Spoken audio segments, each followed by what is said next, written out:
Hey everybody, Councilmember Lauren Taylor here. As we near the end of my term, I want to thank all of the residents, community partners, and stakeholders who I've been fortunate to roll up sleeves with to deliver real impact for Oakland residents. We have accomplished so much together, prioritizing results over rhetoric and demonstrating that we can be progressive and make progress.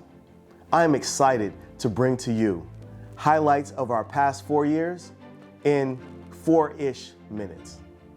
Let's go.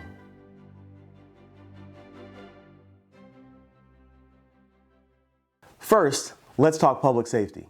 Following the tragic murders of George Floyd and Breonna Taylor, I proudly established and co-chaired Oakland's Reimagining Public Safety Task Force. Through this process, we created over 35 recommendations to increase community safety via alternative responses to non-emergency calls, deeper investments into programs that address root causes of violence and crime, and increasing the efficiency of OPD and coordination between OPD and the Department of Violence Prevention. More than half of the recommendations that came out of that process are already funded in the city's budget today. I also co-authored the successful ballot initiative that strengthened civilian oversight of our police department, leading to Oakland's first ever Inspector General. And in response to the rising rates of gun violence in our city, I developed the Stand Tall call to action to stop the tragic loss of life in Oakland and improve community safety.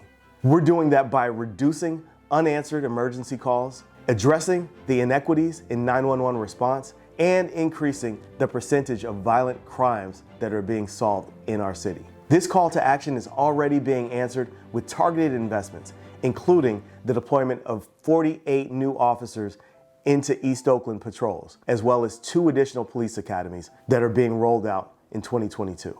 Next, let's talk homelessness. As chair of the city's Life Enrichment Committee, I led efforts to enact the Permanent Access to Housing Plan. It seeks to close the racial disparities of homelessness with a multi-pronged approach around 1, prevention, 2, crisis response, 3, transitional housing, and 4, long-term supportive and affordable housing. I then led the council's fight to significantly fund the unanimously adopted PATH plan, including over $40 million allocated through the most recent city budget. Recognizing the inconsistency in how we support Oakland residents living in and around encampments, I spearheaded the creation of Oakland's first ever encampment management policy. We brought together over 1,200 Oakland residents to weigh in on how we ensure health, safety, and dignity for all Oaklanders. And I actively supported affordable housing development projects across the city, including a pipeline of over 800 affordable housing units in District 6. Next up, equitable economic development. Yes, we've fostered a more vibrant and inclusive Oakland economy.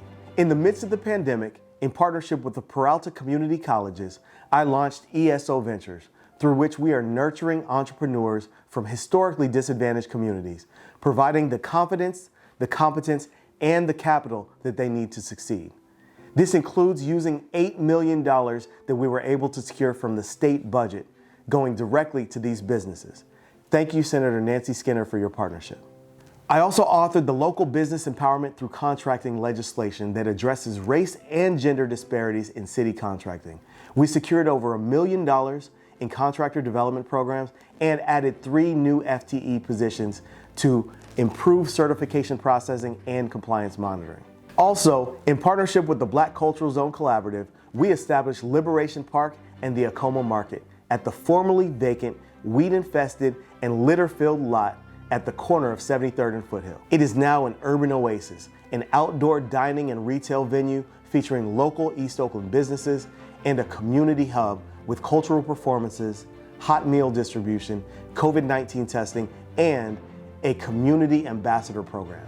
I also developed a cannabis equity rebate program to improve the success of Oakland's cannabis businesses that are being operated by those directly impacted by the war on drugs.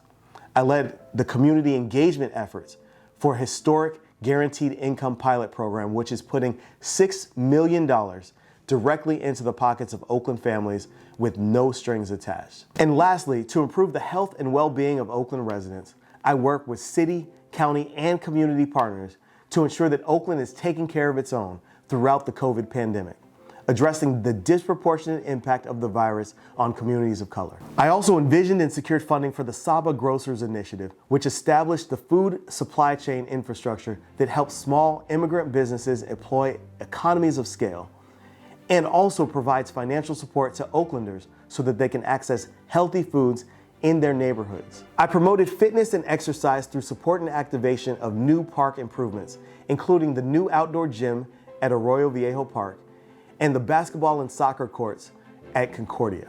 And I launched an annual mental health awareness festival coinciding with my resolution calling for deeper investments into community-based mental health programs and services. Okay, that was a lot, and yet we have done so much more.